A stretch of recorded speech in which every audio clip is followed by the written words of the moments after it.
Trasfondo de Abraham. Si usted lee un capítulo anterior, dos capítulos anteriores,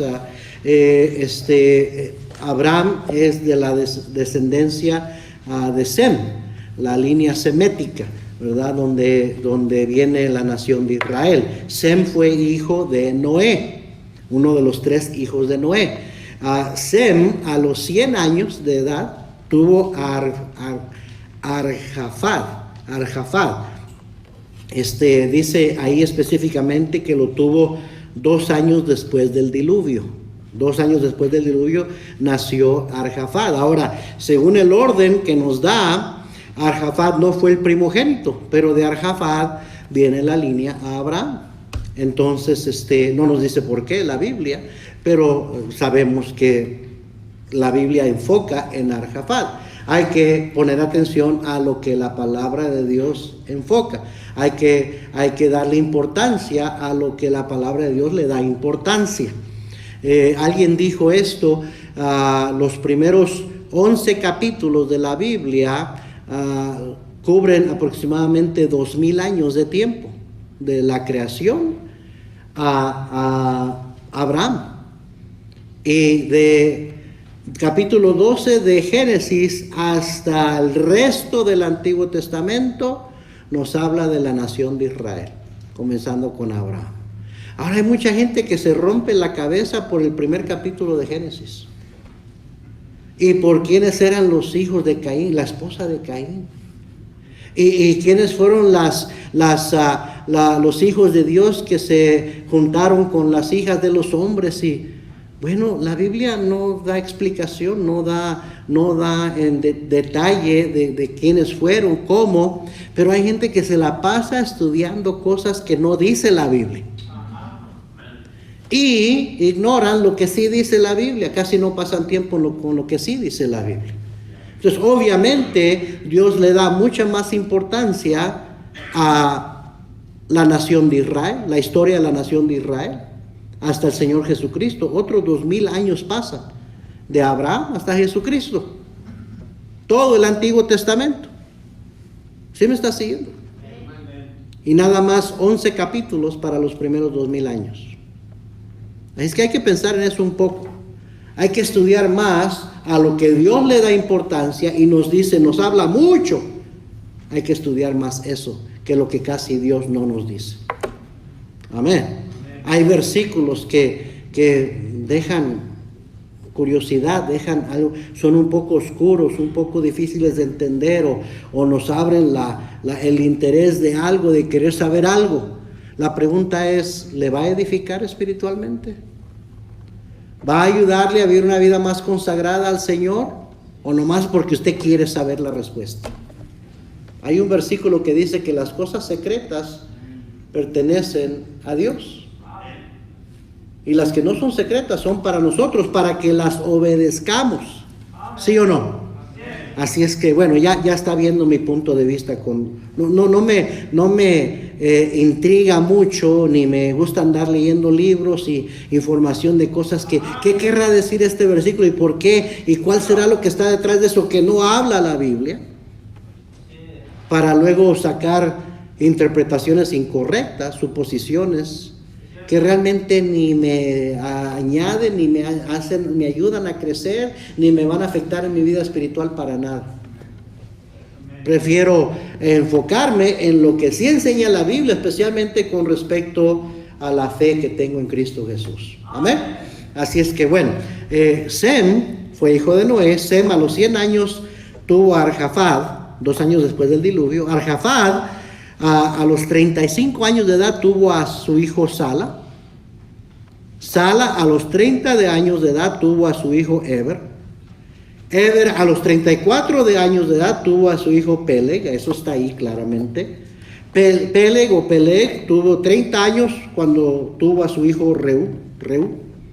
Reú tenía 32 años cuando tuvo a su hijo Serug. Serug tuvo 30 años cuando tuvo a su hijo Nacor. Nacor viene siendo abuelo de Abraham.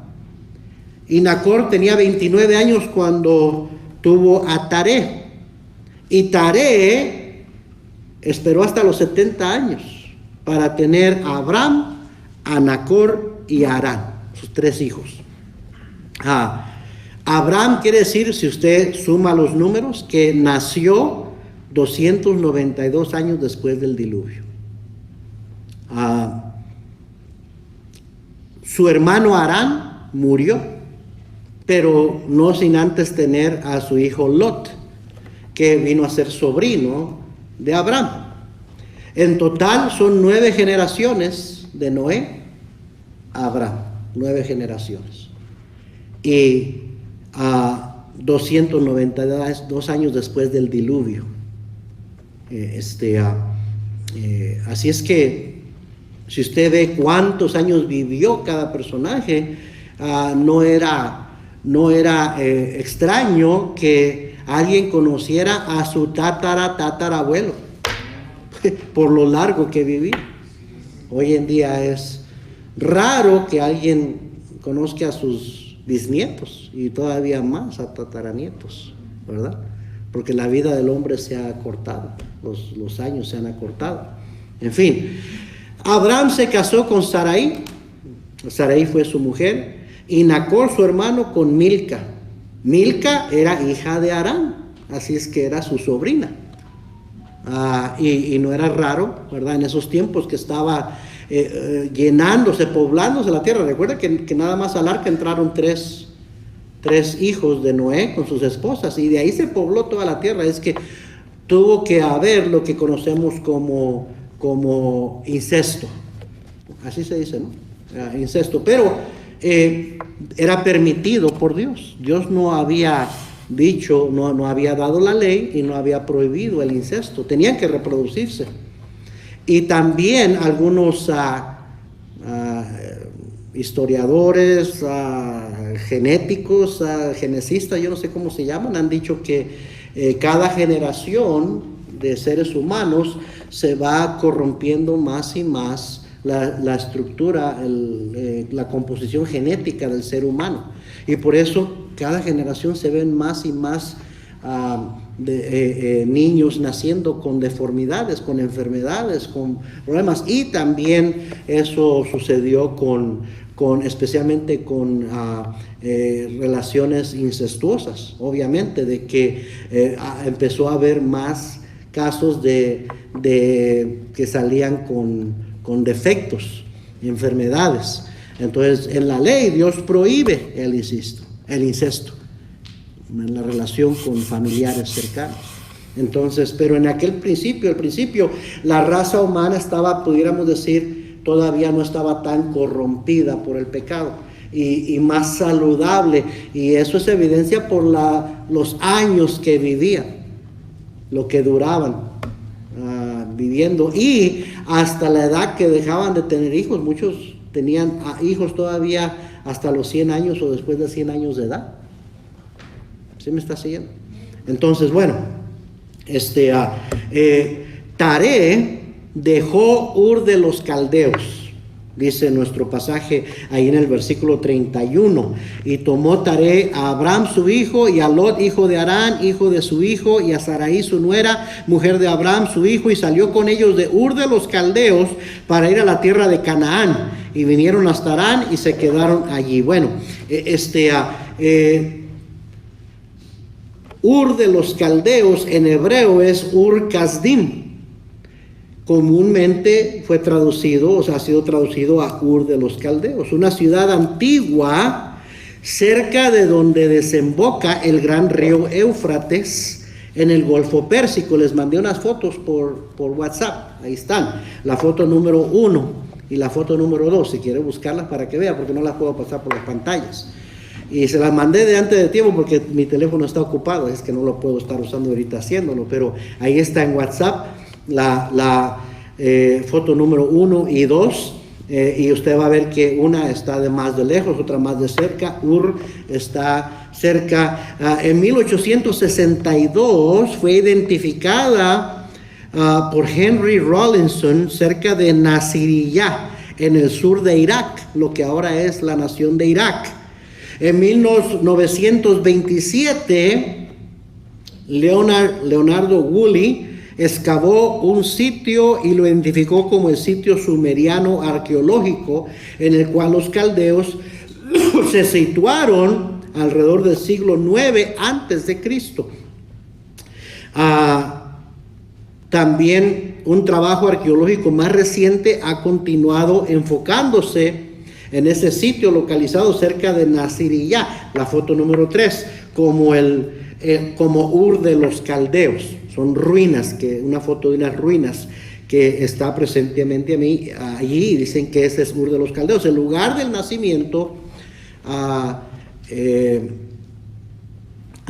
legítimo o oficial de Abraham. Ahora, otro sitio que ha sido tradicionalmente conocido como el lugar del nacimiento de Abraham se encuentra cerca de la ciudad de Edesa, o Sanliurfa, al oriente de Turquía.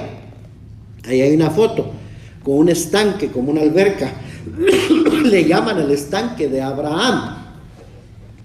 Historiadores judíos y musulmanes como Maimónides y Josefo escribieron que Ur Kasdim estaba localizado en la parte de arriba de Mesopotamia, en la foto número 5. Arriba de Mesopotamia, al oriente en realidad de Turquía. Pero hay un desacuerdo ahí. Hay unos se excavaron y tienen concuerda más con el nombre del lugar, que sería, y por eso le llamaron Ur Kasdim, Ur de los Caldeos, de donde en el futuro se hizo el imperio babilónico, lo que ahora es Irak. ¿Quién fundó Ur? Bueno, los hijos de Sem. Es un territorio semita de los hijos de Sem. Probablemente fue Asur.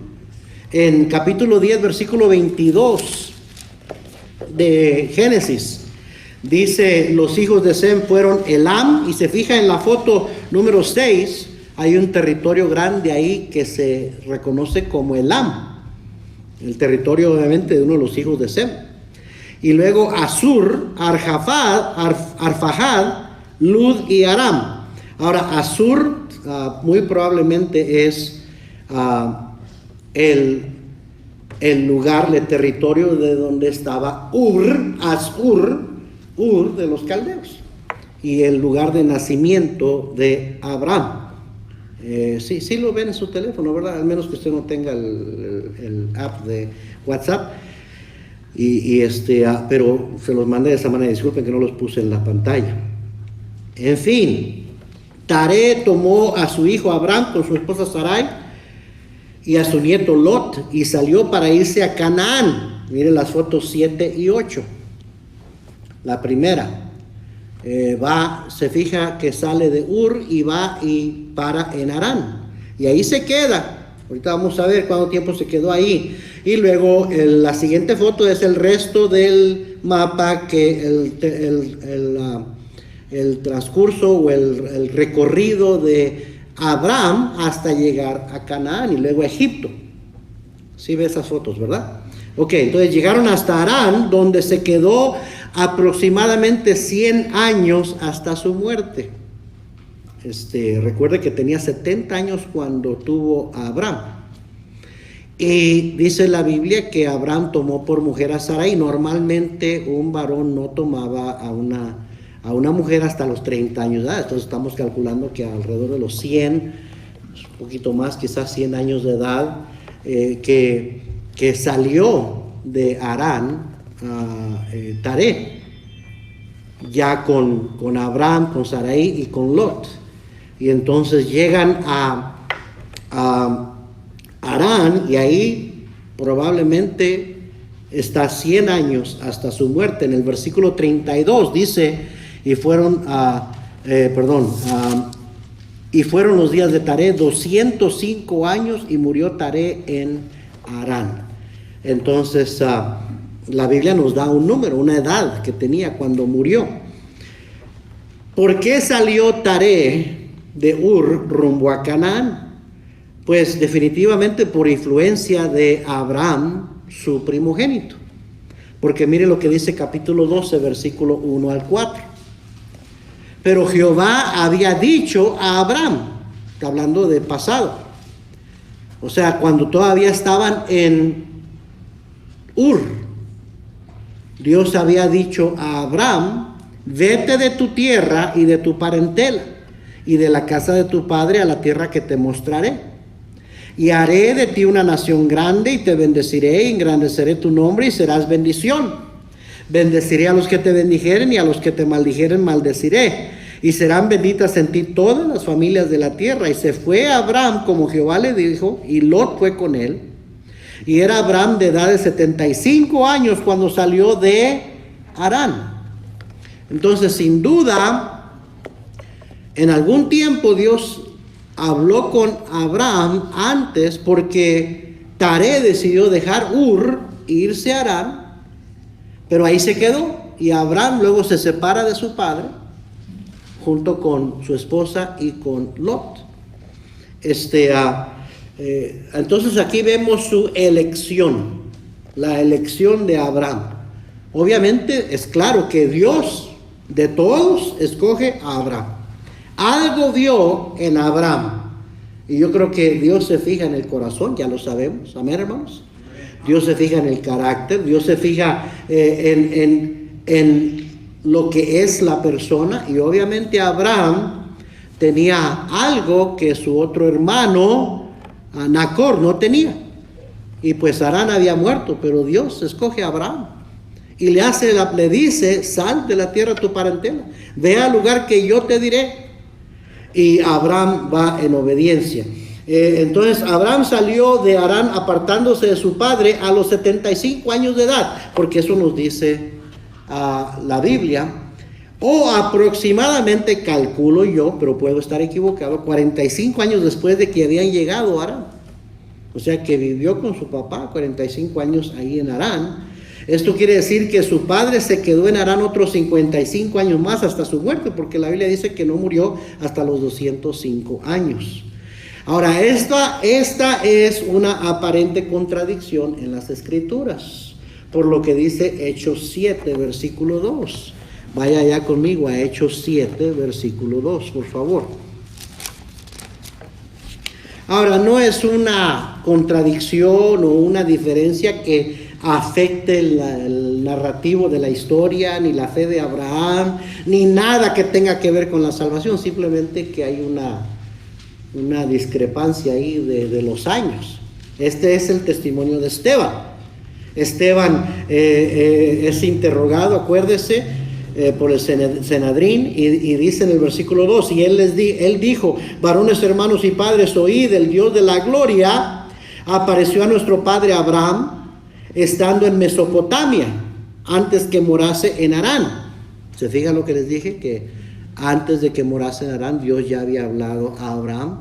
Y le dijo: sal de tu tierra y de tu parentela y ven a la tierra que yo te mostraré. Entonces salió de la tierra de los caldeos y habitó en Harán, y de allí, muerto su padre, Dios le trasladó a esa tierra en la cual vosotros habitáis hasta ahora. Y no le dio herencia en ella, ni aún para sentar un pie, pero le prometió que se la daría en posesión y a su descendencia después de él, cuando él aún no tenía hijo. Ahora, aquí nos dice que de muerto su padre, entonces él salió. Pero esto quiere decir que ahí está la aparente contradicción, porque dice que tenía 75 años. Y a Taré no murió hasta los 205 años. Entonces, ¿cuándo fue que salió Abraham? En ese tiempo o muchos años después, no sé, como le digo, no creo que afecta para nada el narrativo, la historia de lo que hizo Abraham y cómo Dios lo escogió y que llegó a ser el padre de la fe. Pero yo creo personalmente que él dejó a su padre cuando Dios le pidió que dejara a su padre, a su parentela, a su casa, a la familia, y se fuera a seguir en obediencia al lugar donde Dios tenía para él. No creo que esperó hasta que su padre muriera. Pero bueno, es mi opinión y puede ser que esté equivocado. Pero si hacemos cuentas de la edad que tenía Abraham cuando se apartó de su padre, que era 75 años de edad, quiere decir que su padre aún no moría cuando él se fue de allí en obediencia a Dios, quien le había dicho que dejara su parentela y fuera rumbo a Canaán, porque tenía planes de bendecir su descendencia. Génesis 12:1. Pero Jehová había dicho a Abraham: vete de tu tierra, de tu parentela y de la casa de tu padre a la tierra que te mostraré. Dios no le dijo a qué tierra exactamente, nomás le dijo a Canaán. Pero ¿por qué digo esto? Porque dice Hebreos 11:8. Vaya ya conmigo, Hebreos 11:8. Hebreos 11, versículo 8.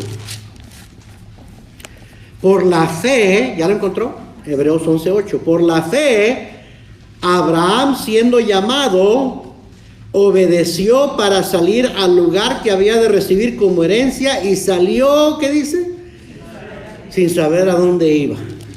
Está aquí hablando de la fe de Abraham. Recuerde que la fe es la certeza de lo que se espera, la convicción de lo que no se ve.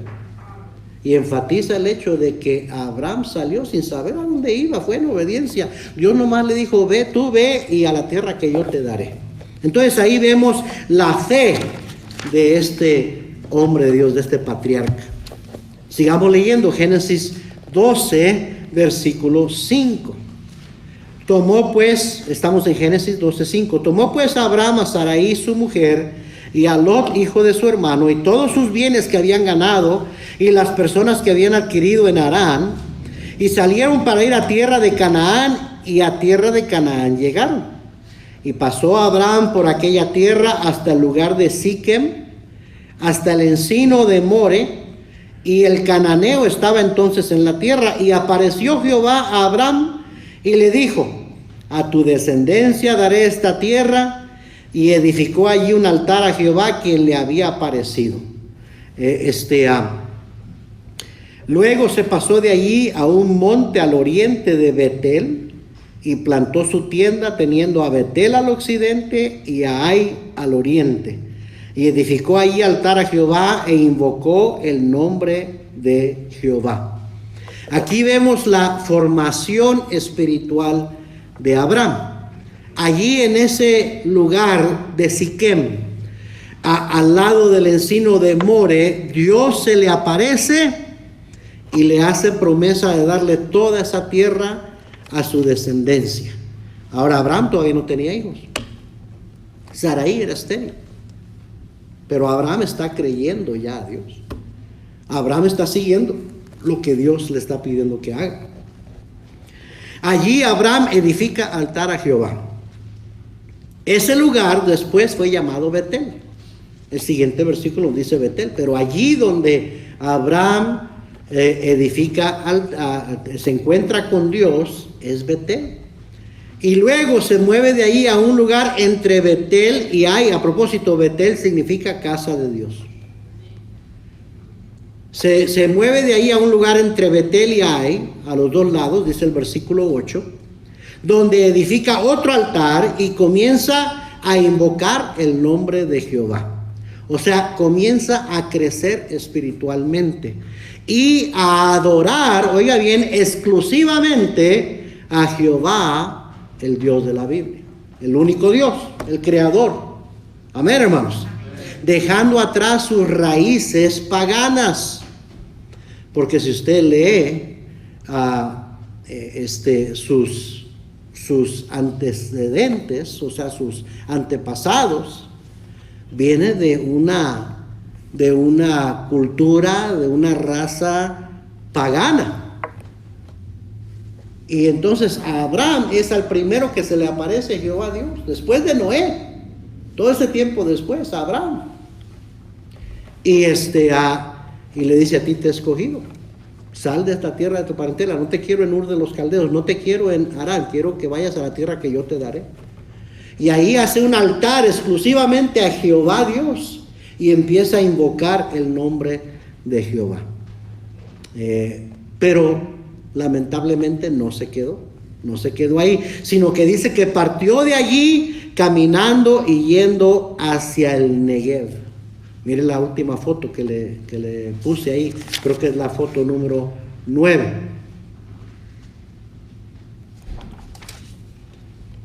El Negev era un valle que iba rumbo ¿hacia dónde? Hacia Egipto.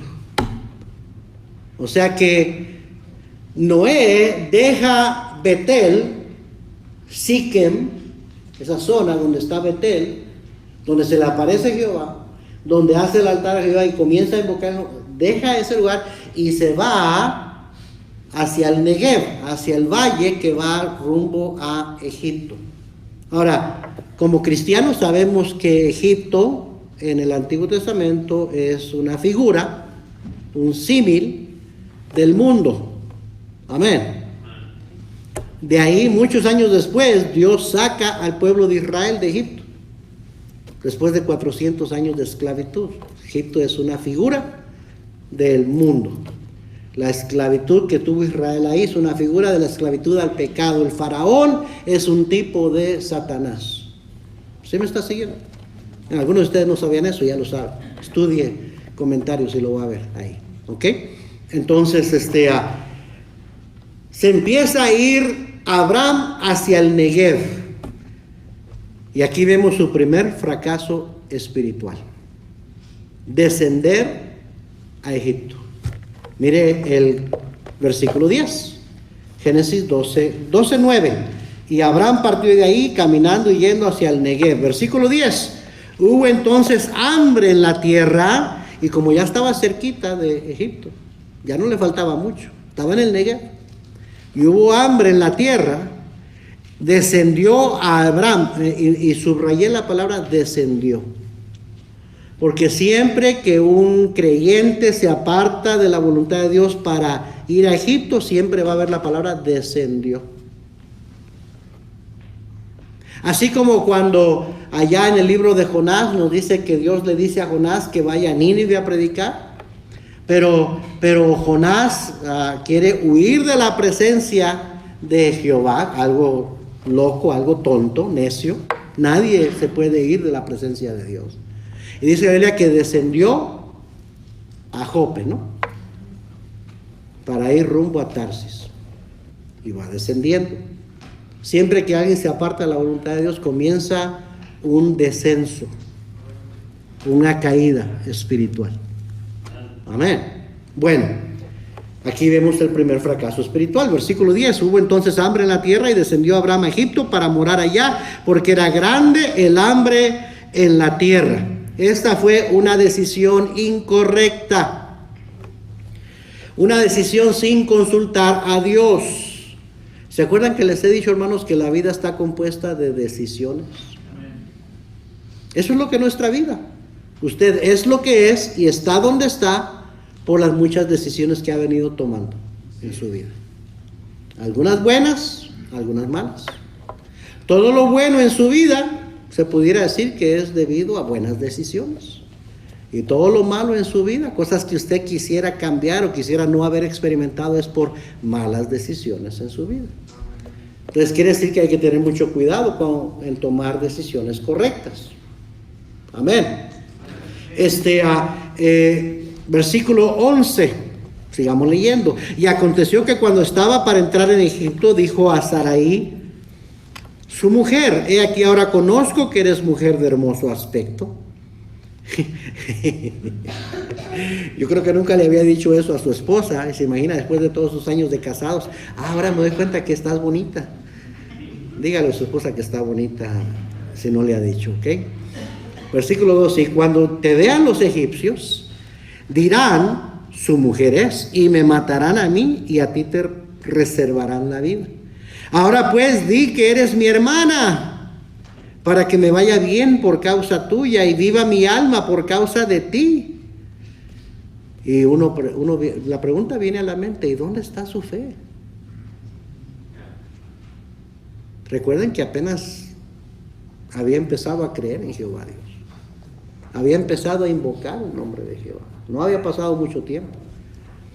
Pudiera decir que esta es la etapa infantil de fe de Abraham, ¿verdad? Entonces dice, tú di que eres mi hermana para que no me maten, para que me vaya bien. Versículo 14, y aconteció que cuando entró Abraham en Egipto, los egipcios vieron que la mujer era hermosa en gran manera. También la vieron los príncipes de Faraón y la alabaron delante de él. Y mire nada más, y fue llevada la mujer a casa de Faraón. Wow. Y ya sabe para qué, con qué fin, con qué propósito. Pues Abraham había dicho, y Sarai obediente le obedeció a su marido, que era su hermano.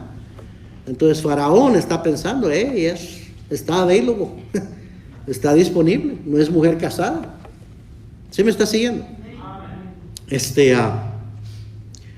Esto que vemos son filosofías que quizás tenía Abraham, que traía desde Ur de los Caldeos, una cultura pagana, una ideología mundana, porque Dios nunca le dijo que dijera eso.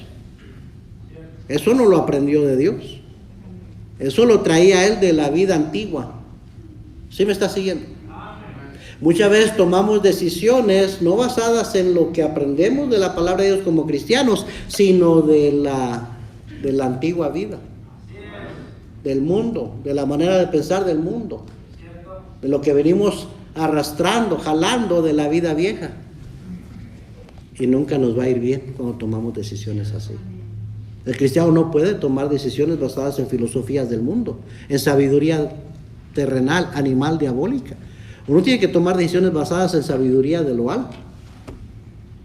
Amén, hermanos. Amén. Bueno, dice Colosenses 2:8, mirad, o sea, ten cuidado que nadie os engañe por medio de filosofías y huecas sutilezas, según las tradiciones de los hombres, conforme a los rudimentos del mundo y no según Cristo.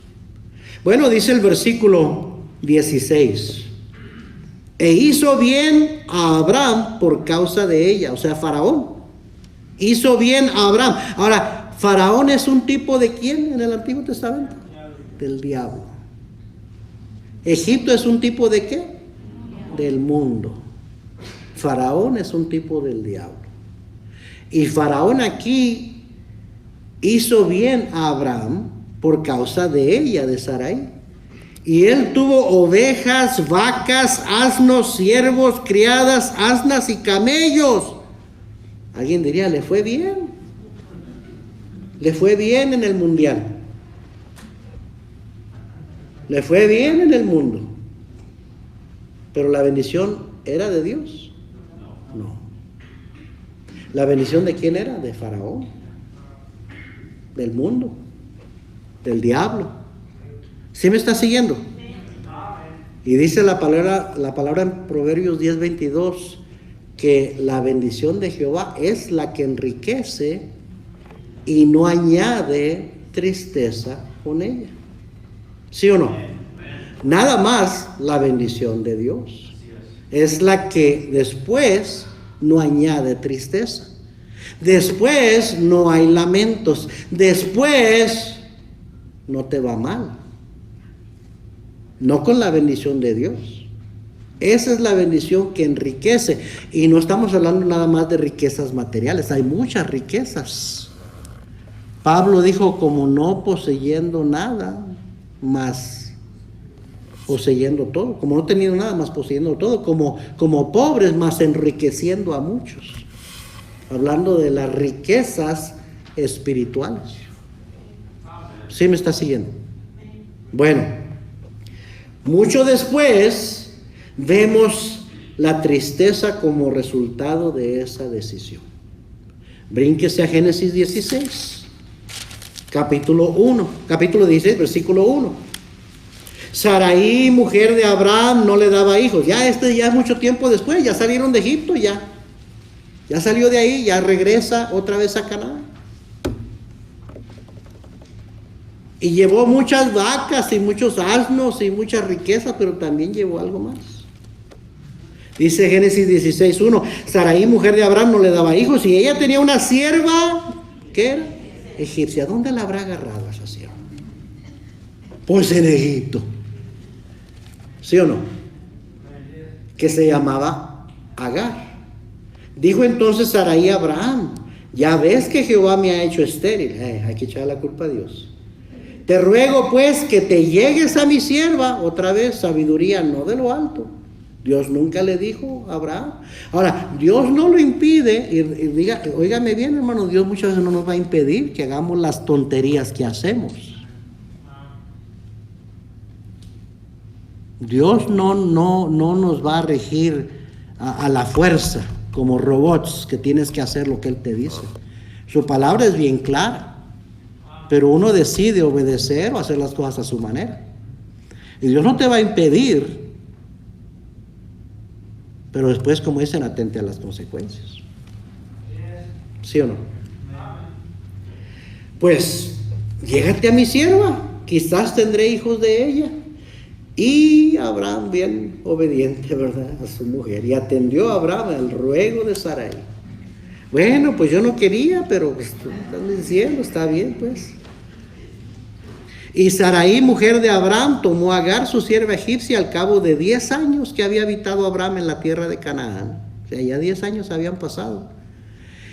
Y la dio por mujer a Abraham, su marido. ¿Se fija cómo a veces las decisiones que tomamos no se ve el resultado inmediatamente? Pero siempre una mala decisión lleva a otra mala decisión y a otra mala decisión. Entonces, dice, a cabo de 10 años que había habitado Abraham en la tierra de Canaán, y la dio por mujer a Abraham, su marido. Y él se llegó a Agar, la cual, ¿qué dice? Concibió. Así como dice Santiago, Santiago 1, que el pecado es, ¿verdad? Después de ser concebido, da a luz el pecado. Bueno, Dios le había hecho una promesa a Abraham mucho antes de que hubiera una Agar en el horizonte. Y la promesa que Dios le había hecho a Abraham es que su descendencia que iba a ser como la arena del mar, y que le iba a dar a su descendencia toda esa tierra, y que naciones serían benditas en su nombre. Dios no estaba diciendo después que te encuentres a otra mujer y tengas hijos con ella. No, Dios pensaba, siempre fue la intención de Dios con Sarai. Pero se desesperaron. Y como tenían a esa sierva egipcia, fue muy fácil caer en ese error. ¿Sí me está siguiendo? Pero, ¿qué tal si nunca hubiera ido a Egipto?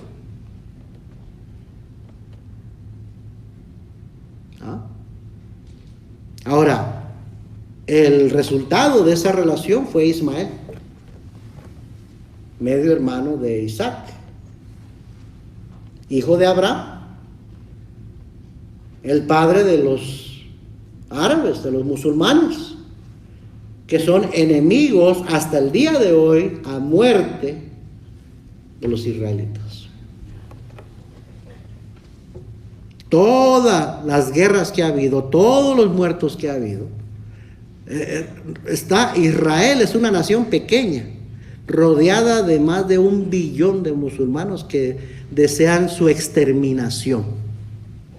Muerte a Israel, eso es lo que quieren, que Israel sea erradicado, que no exista tanto amor de hermanos, ¿verdad? Ismael, por esa decisión. ¿Y cuántas generaciones han pasado desde entonces? Y sigue cosechando lo que sembraron con esa decisión. Ahora ya no Abraham y su mujer, su descendencia. Amén, hermanos. Algo que pensar. Versículo 17, estamos en Génesis 12, 17. Pues ya Faraón va a tomar a Sarai como su mujer, pero gracias a Dios que Dios interviene. Mas Jehová hirió a Faraón y a su casa con grandes plagas por causa de Sarai, mujer de Abraham. Entonces Faraón llamó a Abraham y le dijo: ¿qué es esto que has hecho conmigo? ¿Por qué no me declaraste que era tu mujer? ¿Por qué dijiste es mi hermana, poniéndome en ocasión a tomarla por mí por mujer? Ahora pues, he aquí tu mujer, y tómala y vete. Entonces Faraón dio orden a su gente acerca de Abraham, y le acompañaron, y a su mujer con todo lo que tenía. Qué bueno que Dios intervino. La Biblia dice en Lamentaciones 3:22: por la misericordia de Jehová no hemos sido consumidos, porque nunca decayeron sus misericordias, nuevas son cada mañana, grande es tu fidelidad. ¿Sabes lo que está diciendo? Si no fuera por la misericordia de Dios, ya hace mucho que estuvieras muerto, que estuvieras arruinado de tantas malas decisiones que tomas. Pero Dios en su misericordia muchas veces interviene y hasta no permite que metamos las patas peor, que cometamos peores errores. ¿Sí me está siguiendo? Salmos 19, versículos 12 y 13 dice: ¿quién podrá entender sus propios errores? Líbrame de los que me son ocultos. Preserva también a tu siervo de las soberbias, que no se enseñoreen de mí. Entonces seré íntegro y estaré limpio de grande rebelión. El salmista lo dijo claramente: ¿quién puede saber sus propios errores? Líbrame, Señor, líbrame. Y ahí están las misericordias de Dios, que son nuevas cada mañana. Gracias a esas misericordias. Amén, hermanos. Luego vemos que Faraón le dice: vete. Oiga bien, el mundo, o sea Egipto, siempre rechazará a verdaderos creyentes. A veces el creyente comete el error de descender a Egipto y piensa que le puede ir bien en Egipto. Pero lo único que está haciendo, está sembrando para la carne, y de la carne va a cegar corrupción, dice Gálatas 6:8. ¿Sí o no? Y cuando llega a un punto donde Dios te ilumina, agarras convicción, te arrepientes, quieres obedecer a Dios, el mundo siempre te va a decir: lárgate de aquí, vete. El mundo va a rechazar al verdadero creyente. Es que el verdadero creyente puede ir en una debilidad, resbalarse y deslizarse, andar en el mundo un tiempo, pero nada más quieras ponerse bien con Dios y el mundo te va a dar. Porque el mundo no reconoce a los creyentes como suyos. El Hijo de Dios, el cristiano, no es de este mundo. Somos peregrinos. El mundo no es mi hogar, soy peregrino aquí, dice el canto. Nuestra ciudadanía está ¿dónde? En los cielos, no aquí en este mundo. Pero somos necios muchas veces en querer andar en el mundo, ser como el mundo, amar al mundo. Amén.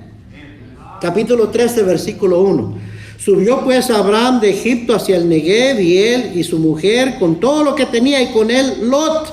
Y Abraham era riquísimo en ganado, en plata y en oro, y volvió por sus jornadas desde el Negev hacia Betel, hasta el lugar donde había estado antes su tienda entre Betel y Ai, al lugar del altar que había hecho allí antes, e invocó allí Abraham el nombre de Jehová. Aquí vemos que Abraham se llevó mucha prosperidad material de Egipto, pero eso no fue lo único que se llevó cosas que después le iban a causar mucho dolor, muchos problemas familiares, mucha tristeza. En el versículo 3 y 4 vemos la restauración de la fe de Abraham con su Dios, su reconciliación. Y no dudo que Abraham, a pesar de todas las riquezas materiales que llevaba, sabía que había sido un error haber descendido a Egipto. ¿Cómo sabía? Porque fue echado de Egipto, porque no lo hizo las cosas bien, y número 2, porque regresó al lugar donde se había encontrado Dios. Decidió: necesito regresar allá otra vez a Betel. Amén. Qué bueno es que Dios, cuando el Hijo de Dios decide regresar, ahí está Dios como el Padre del Hijo pródigo, esperando con brazos abiertos.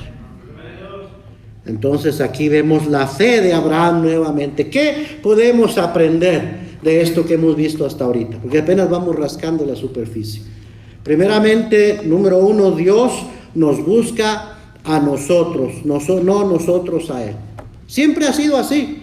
Dios fue el que puso su mirada en Abraham. Dios escogió a Abraham. Y la Biblia dice que Jesús vino a buscar y a salvar lo que se había perdido. Ahora, Abraham tuvo que creer. Su decisión fue creer y obedecer. La salvación no es preelegida. Somos preelegidos para ser hijos de Dios. Pero nosotros decidimos obedecer o no, creer o no. ¿Sí o no? Número 2, la salvación es por gracia, por medio de la fe, por medio de creer. Porque de tal manera amó Dios al mundo que ha dado su Hijo unigénito, para que todo aquel que en Él cree. La decisión es del individuo, creer o no creer. Para que todo aquel que en él cree no se pierda, mas tenga vida eterna. Pero al momento de creer, entramos en esa jornada de fe, como creyentes, como hijos de Dios. Entonces, Dios nos busca a nosotros no lo buscamos a Él. El hombre siempre le ha huido a Dios, y Dios es el que tiene que buscar al hombre. Pero la salvación es por creer, por fe. Una vez que creemos, número 3, comenzamos a seguir a Dios, a seguir su voluntad, a obedecer, a hacer cambios en nuestra vida, a vivir de acuerdo a la voluntad de Dios, aunque implique dejar parentela, dejar enseñanzas erradas de nuestros padres. Allá en Primera de Pedro, claramente dice que fuimos salvos o fuimos limpios por la palabra de Dios, no por lo que aprendimos, por la manera corrupta, dice, la vana manera de vivir que que recibisteis de vuestros padres. La vida cristiana es una vida de obediencia a la palabra de Dios. Nada debemos de poner primero antes que la palabra de Dios y la voluntad de Dios. Amén. Nada, ni a papá, ni a mamá, ni a familiares. ¿Me estás siguiendo?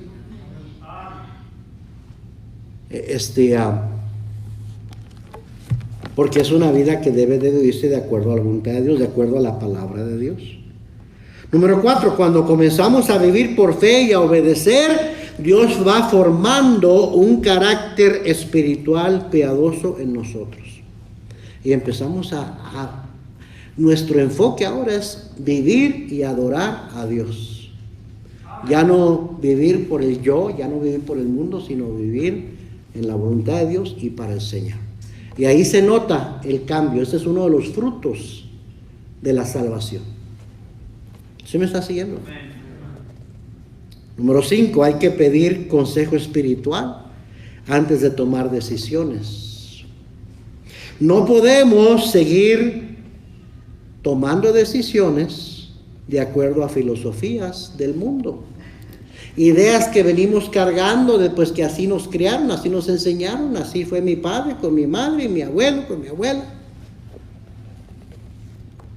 Ahora tenemos que asegurarnos que es con sabiduría de arriba que pedimos consejo espiritual, porque podemos tomar terribles decisiones que después nos van a costar muy caro, y a nuestros hijos y a los hijos de ellos después. ¿Sí o no? Número 6, el cristiano no debe descender a Egipto cada vez que las cosas se ponen difíciles. Pues había mucha hambre en la tierra, y no dijo Dios, nunca te desampararé ni te dejaré. No dice la palabra de Dios, mi Dios pues suplirá todo lo que os falte conforme a sus riquezas en gloria. Amén. No puede uno ir a andar buscando fortuna, andar buscando provisión, bienestar y apartándose de Dios. No puede uno hacer eso. Nunca es correcto descender a Egipto y pedir ayuda a Egipto. Es más, en Isaías dice, ¡ay de los que desciendan a Egipto para pedir ayuda de Faraón! ¡Ay de aquellos! El cristiano confía en su Dios y busca de Dios que Dios supla sus necesidades. Amén. Y número 7, Dios es misericordioso y paciente. Pero debemos aprender de nuestros errores, porque el fin de todo es crecer. Nuestros errores deberían de ayudarnos a crecer, a madurar. ¿Qué es la definición o cómo se le llama a alguien que comete el mismo error una y otra vez y no aprende? Es un necio. ¿Sí me está siguiendo? La Biblia dice que ni con los azotes aprende el necio. Entonces deberíamos de aprender nuestros errores, y al aprender, ¿sabe qué pasa? Crecemos un poquito más. maduramos un poquito más. Y gloria a Dios que somos una obra en progreso. Que el que comenzó en nosotros la buena obra, dice la Biblia en Filipenses 1:6, la perfeccionará o la terminará hasta el día de Jesucristo. ¿Cuántos dicen, qué bueno que Dios no ha terminado conmigo? Amén. Qué bueno que Dios no ha acabado conmigo. Qué bueno que sus misericordias son nuevas cada mañana. Qué bueno que su gracia es mayor que mi pecado. Que cuando abundó el pecado, sobreabundó la gracia. Amén, hermanos. Pero hay que aprender. Hay que adquirir sabiduría. No hay que seguir cometiendo los mismos errores que cometimos. En nuestra ignorancia, en nuestra inmadurez. Amén, hermanos. Vamos a aprender mucho de Abraham y luego de Isaac y luego de Jacob. Seres humanos como usted y como yo, imperfectos, pero los patriarcas, Abraham, el padre de la fe, hombres, héroes de la fe, la Biblia lo dice en Hebreos capítulo 11. Pero así como cometieron errores y fallaron, también vivieron por fe. La vida cristiana es una vida de fe, hermano. El justo por la fe vivirá. Y si cayere, se levanta otra vez, porque 7 veces cae el justo, pero vuelve a levantarse. El que lo levanta es Dios, pero sigue viviendo por fe. El cristiano nunca abandona la fe. El cristiano no se aparta de Dios para dejarlo, no. El que hace eso es porque nunca fue. Amén, hermanos. Okay, vamos a orar. Padre Celestial, te damos gracias por que nos permites venir y estudiar tu palabra, aprender de ella. Gracias por la vida de los patriarcas, por Abraham en esta noche.